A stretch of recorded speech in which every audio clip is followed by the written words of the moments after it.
You're a samurai, but the wars are over. You were born for war. At least that is what everyone told you.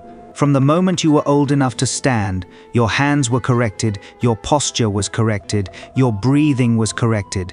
You were taught how to bow before you were taught how to argue. You were taught how to hold a blade before you understood why men needed blades at all. Your father told you that a samurai does not live for comfort. Your teacher told you that fear is just another enemy.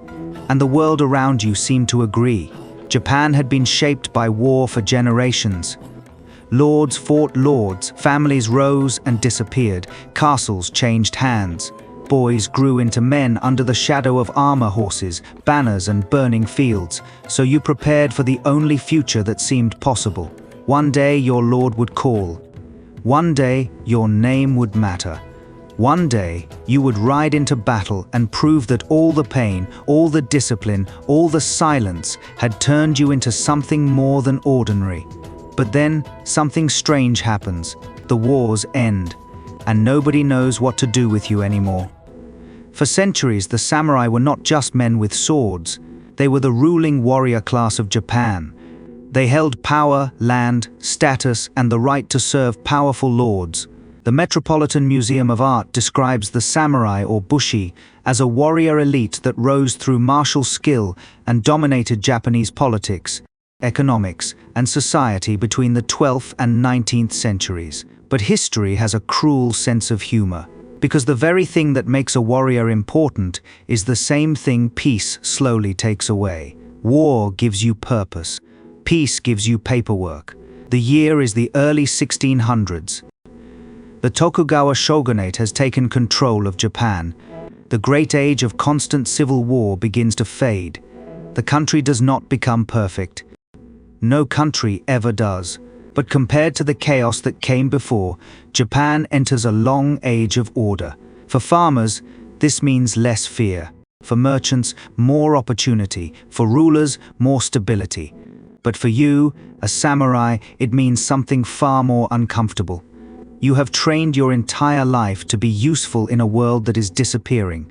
Imagine waking up in your small residence before sunrise. Your armor sits in the corner. Not because you wore it yesterday, not because you will wear it tomorrow, but because it reminds everyone who you are supposed to be. The helmet is still impressive. The plates still catch the light. The sword is still there at your side, polished, respected, symbolic. But outside your door, no enemy army is approaching. No rival clan is burning the village. No messenger arrives demanding that you prepare for battle. Instead, someone needs tax records checked. Someone needs a dispute settled. Someone needs a letter delivered. Someone needs you to sit, listen, write, stamp, record, and wait. This is the part of samurai history that most movies skip. Because it is easier to film a duel than a desk. It is easier to show a warrior charging through mist than a proud man realizing that his greatest skill may no longer be needed. During the Tokugawa era, many samurai were gradually transformed from battlefield fighters into administrators, officials, teachers, scholars, guards, and cultural figures. Japan society describes this shift clearly. In the Tokugawa age, bureaucracy, not arms, became the profession of many samurai. And this is where your real story begins. Not on a battlefield, but in the silence after the battlefield is gone. You still have status, people still bow. You still belong to a privileged class, but privilege is not the same as purpose. Your grandfather may have fought in real campaigns. Your father may have known men who died with banners over their heads. But you know forms, schedules, ceremony, stipends, debt, the slow humiliation of being respected in public while feeling useless in private. And the strangest part is this: everyone still expects you to act like a warrior. You must dress like one, walk like one, speak like one, think like one. But the world no longer needs you to fight like one. That contradiction sits inside you like a stone. Because a warrior without war has two choices. He can become something new, or he can spend the rest of his life worshipping something dead. Some samurai adapted. They became educated officials. They studied literature, calligraphy, poetry, tea ceremony, law, administration, and philosophy. In a peaceful age, refinement became another kind of armor. Your sword still matters. But so does your handwriting. Your family name still matters. But so does your ability to manage a domain without causing disaster. In this new world, a man can rise not only by courage, but by discipline, intelligence, patience, and obedience.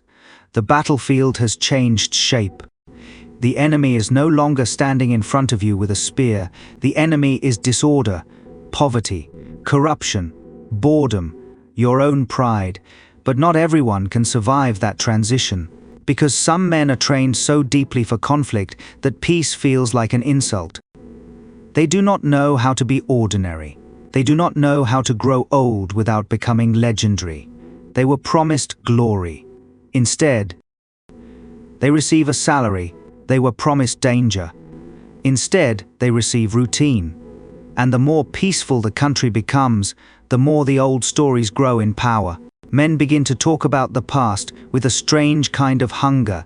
The great battles, the famous duels, the loyal retainers, the warriors who chose honor over survival. The dead become cleaner than the living. The past becomes more beautiful because it cannot disappoint anyone anymore. And this is how myths are born. Not when a warrior is strongest, but when a warrior is gone. Centuries later, people will imagine the samurai as perfect men of honor, always calm, always noble, always ready to give their lives for duty. But real history is never that simple. Samurai could be brave, disciplined, cultured, and loyal. They could also be ambitious, political, indebted, frustrated, theatrical, and deeply human. Modern exhibitions and historians have increasingly emphasized this complexity. Samurai were not only fighters, but also administrators, patrons of the arts, symbols of status, and later, objects of myth-making. And if you were one of them, you would not feel like a legend. You would feel like a person trapped between two worlds. One world says, you are a warrior. The other says, please finish these records by sunset. One world says your ancestors won honor through battle. The other says, your family is behind on money. One world says, the sword is your soul. The other says, the future belongs to merchants, officials, and men who understand numbers better than glory. That may be the most painful part. The samurai did not simply vanish because they were defeated by one enemy. They faded because the world around them changed the definition of power. In the age of war, power looked like armor. In the age of peace, power looked like administration. In the age of markets, power looked like money. And when a class is built on one version of power, it suffers when history moves on to another. You begin to notice merchants living better than men of higher status. You see people without swords gaining influence through trade. You hear about samurai borrowing money just to maintain the appearance of rank, and appearances matter. They matter too much, because when identity becomes performance, every small failure feels public. Your clothes must show status. Your manners must show discipline. Your sword must show dignity. Your face must show nothing, even if inside you are afraid. Afraid that you were born too late, afraid that your ancestors had battles and you only have memories of battles, afraid that your children will inherit the costume of a warrior, but not the world that made warriors necessary. And then comes the final irony. The longer peace lasts, the more beautiful war becomes in memory. People who never fought begin to speak most loudly about honor.